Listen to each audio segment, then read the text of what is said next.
रायचरण 12 वर्ष की आयु से अपने मालिक का बच्चा खिलाने पर नौकर हुआ था। उसके पश्चात तो काफी समय बीत गया।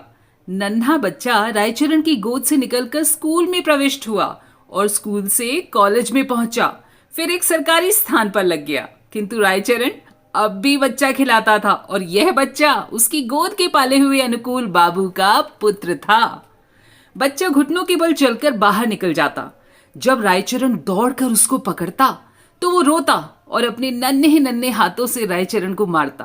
रायचरण हंसकर कहता, हमारा भैया भी बड़ा होकर जज साहब बनेगा। जब वे रायचरण को चन्ना कहकर पुकारता तो उसका हृदय बहुत हर्षित होता। वो दोनों हाथ पृथ्वी पर टेक कर घोड़ा बनता और बच्चा उसकी पीठ पर सवार हो जाता। इन्हीं दिनों अनुकूल बाबू की बदली पद्मा नदी के किनारे एक जिले में हो गई।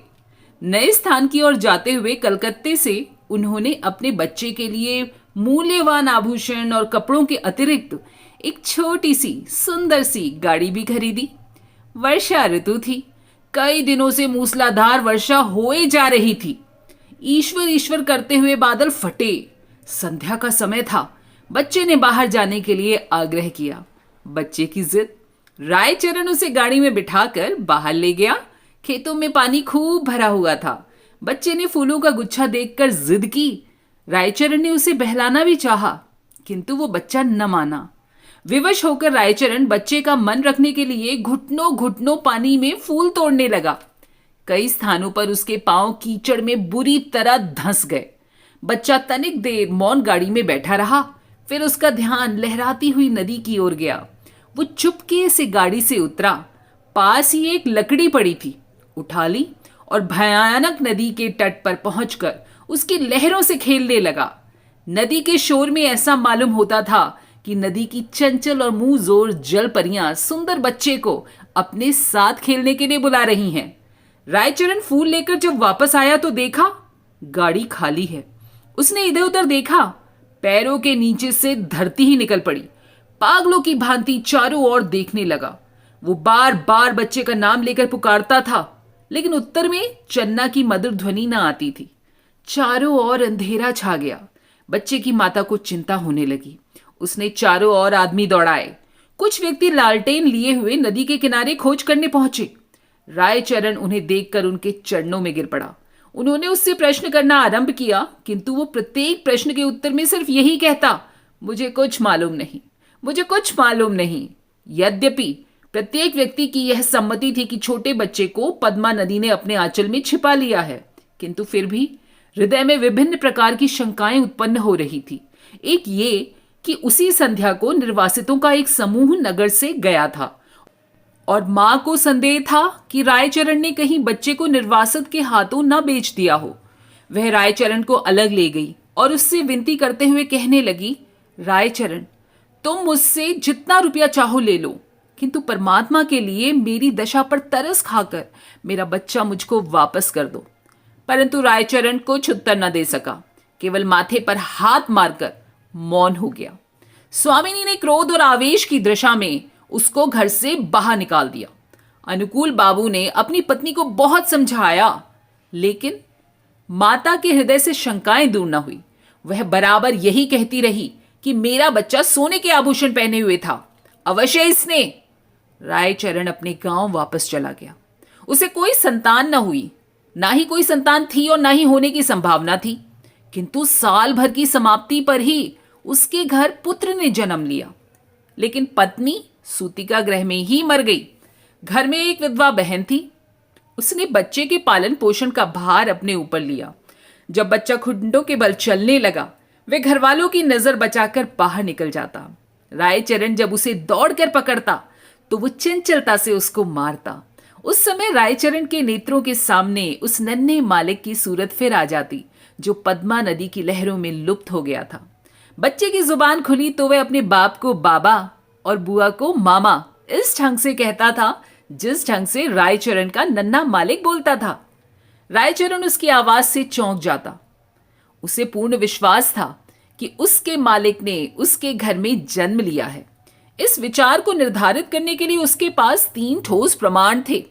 एक तो यह है कि वह नन्हे मालिक की मृत्यु के थोड़े ही समय के पश्चात उत्पन्न हुआ था।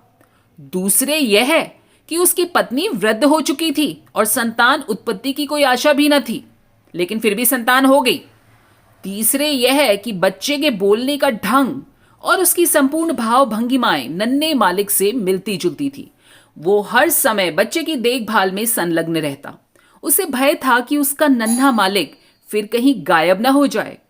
वह बच्चे के लिए एक गाड़ी लाया और अपनी पत्नी के आभूषण बेचकर बच्चे के लिए आभूषण बनवा दिए। वह उसे गाड़ी में बिठाकर प्रतिदिन वायु सेवन के लिए बाहर लेकर जाया करता था। धीरे धीरे दिन बीतने लगे, साल बीतने लगे और बच्चा सयाना हो गया। परंतु इस लाड चाव में वह बहुत ज्यादा बिगड़ गया। किसी से सीधे मुंह बात ही ना करता। गांव के लड़के उसे लाड साहब कहकर छेड़ते थे। जब लड़का शिक्षा के योग्य हुआ तो रायचरण अपनी छोटी सी जमीन बेचकर कलकत्ता आ गए। आखिर उन्हें अपने बच्चे को पढ़ाना भी तो था। उसने दौड़ धूप करके नौकरी खोजी और अपने बेटे फलन को स्कूल में दाखिल करा दिया। उसको पूर्ण विश्वास था कि बड़ा होकर फलन अवश्य ही जज बनेगा। होते होते वक्त बीता और अब फलन की आयु 12 वर्ष की हो गई। अब वह खूब पढ़ लिख सकता था। उसका स्वास्थ्य भी काफी अच्छा था और शक्ल सूरत भी अच्छी थी। उसको बनाव श्रृंगार की भी बड़ी चिंता लगी रहती थी। बहुत शौकीन मिजाज का था फलन। जब देखो दर्पण हाथ में लिए बाल संवार रहा होता था, बाल बना रहा होता था। वह अपव्ययी भी बहुत था, बहुत ज्यादा खर्च करता था। पिता की सारी आय व्यर्थ की विलास सामग्री में व्यय कर देता था। रामचरण उससे प्रेम तो पिता की भांति ही करता था, किंतु प्राय उसका बर्ताव उस लड़के से ऐसा ही था जैसा कि मालिक के साथ नौकर का होता है। उसका फलन भी उसे पिता नहीं समझता था। और दूसरी बात यह थी कि रायचरण स्वयं को फलन का पिता प्रकट भी नहीं करता था। छात्रावास के सारे विद्यार्थी रायचरण के गंवारपन को उपहास करते थे और फलन भी उन्हीं में सम्मिलित था। रायचरण ने जमीन बेचकर जो रुपया प्राप्त किया वो अब लगभग खत्म हो चुका था, समाप्त हो चुका था। उसका साधारण वेतन फलन के खर्चों के लिए बहुत कम था, क्योंकि फलन बहुत ज्यादा खर्च करता था। वो प्राय अपने पिता से जेब खर्च और विलास की सामग्री और अच्छे अच्छे वस्त्रों के लिए झगड़ता रहता था।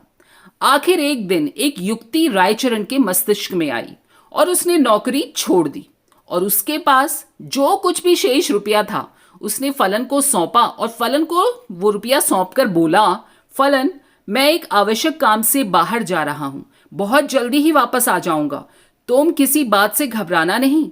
रायचरण सीधा उस स्थान पर पहुंचा जहां अनुकूल बाबू जज के ओहदे पर लगे हुए थे। उनके और कोई दूसरी संतान न थी। इस कारण उनकी पत्नी हर समय चिंतित रहा करती थी, बीमार रहने लगी थी।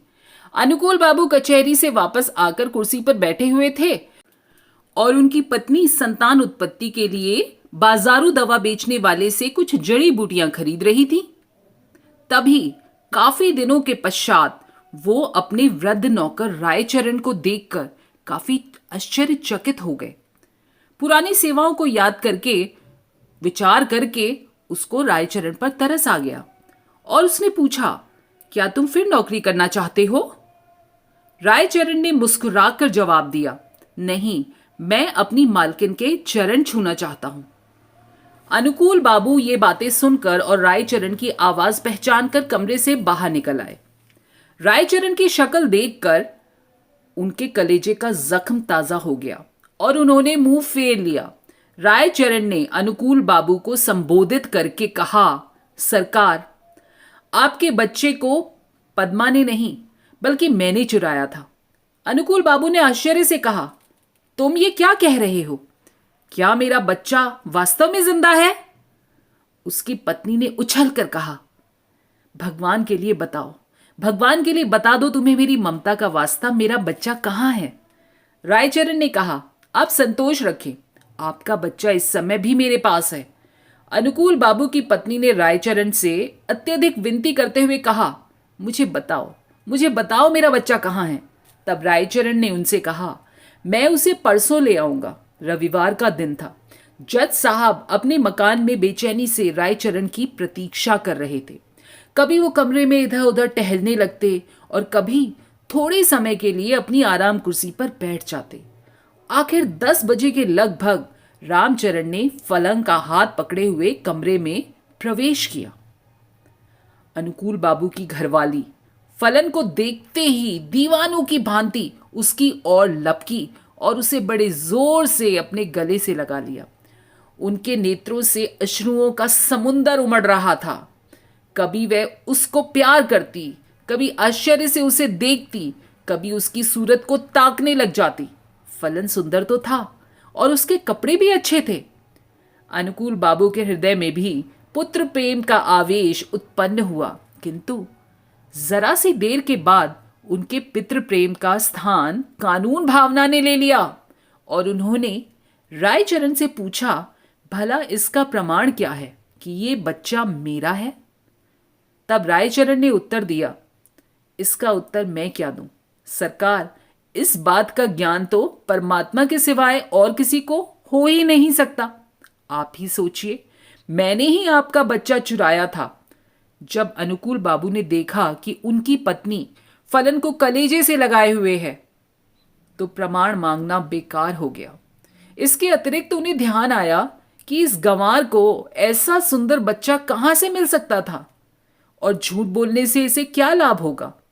सहसा उन्हें अपने वृद्ध नौकर की बेध्यानी याद आ गई और कानूनी मुद्रा से बोले, रायचरण अब तुम यहां नहीं रह सकते। रायचरण ने ठंडी सांस भरते हुए कहा, सरकार अब मैं कहां जाऊं, बूढ़ा हो गया हूं। अब मुझे कोई नौकर भी नहीं रखेगा, ना कोई काम पर रखेगा। भगवान के लिए आप अपने द्वार पर ही पड़ा रहने दीजिए। अनुकूल बाबू की पत्नी बोली, रहने दो ना, हमारा क्या नुकसान है, हमारा बच्चा भी इसे देखकर प्रसन्न रहेगा। किंतु अनुकूल बाबू की कानूनी नस भड़की हुई थी। उन्होंने तुरंत उत्तर दिया, नहीं, इसका अपराध बिल्कुल भी क्षमा करने योग्य नहीं है। इसका अपराध क्षमा नहीं किया जा सकता। रायचरण ने अनुकूल बाबू के पैर पकड़ते हुए कहा, सरकार मुझे न निकालिए, मैंने आपका बच्चा नहीं चुराया था, बल्कि परमात्मा ने चुराया था। अनुकूल बाबू को गंवार की इस बात पर और भी अधिक क्रोध आ गया। बोले, नहीं, अब मैं तुम पर विश्वास कतई नहीं कर सकता। तुमने मेरे साथ कृतज्ञता की है। रामचरण ने फिर कहा, सरकार मेरा कोई अपराध नहीं है। अनुकूल बाबू त्योरियों पर बल डालकर कहने लगे, तो फिर किसका अपराध है? रामचरण ने उत्तर दिया, मेरे भाग्य का। परंतु शिक्षित व्यक्ति भाग्य का अस्तित्व स्वीकार नहीं करता है। फलन को जब मालूम हुआ कि वह वास्तव में एक धनी व्यक्ति का पुत्र है तो उसे भी रायचरण की इस चेष्टा पर क्रोध आ गया कि उसने इतने दिनों तक क्यों उसे कष्ट में रखा। फिर रायचरण को देखकर उसे दया भी आ गई और उसने अनुकूल बाबू से कहा, पिताजी इसको क्षमा कर दीजिए। यदि आप इसको अपने साथ नहीं रख सकते तो आप इसे थोड़ी सी पेंशन करा दें। इतना सुनने के बाद रायचरण अपने बेटे को अंतिम बार देखकर अनुकूल बाबू की कोठी से निकलकर चुपचाप कहीं चला गया। महीना समाप्त होने पर अनुकूल बाबू ने रायचरण के घर कुछ रुपया भेजा, किंतु मनी ऑर्डर वापस आ गया क्योंकि गांव में अब इस नाम का कोई व्यक्ति था ही नहीं। दोस्तों, कैसी लगी आपको ये कहानी? पसंद आई हो तो प्लीज लाइक, शेयर और कमेंट्स जरूर कीजिएगा। फिर मिलेंगे अगली बार ऐसी ही खूबसूरत कहानी और विचारों के साथ। तब तक अपना ढेरों ख्याल रखिएगा। नमस्कार और धन्यवाद।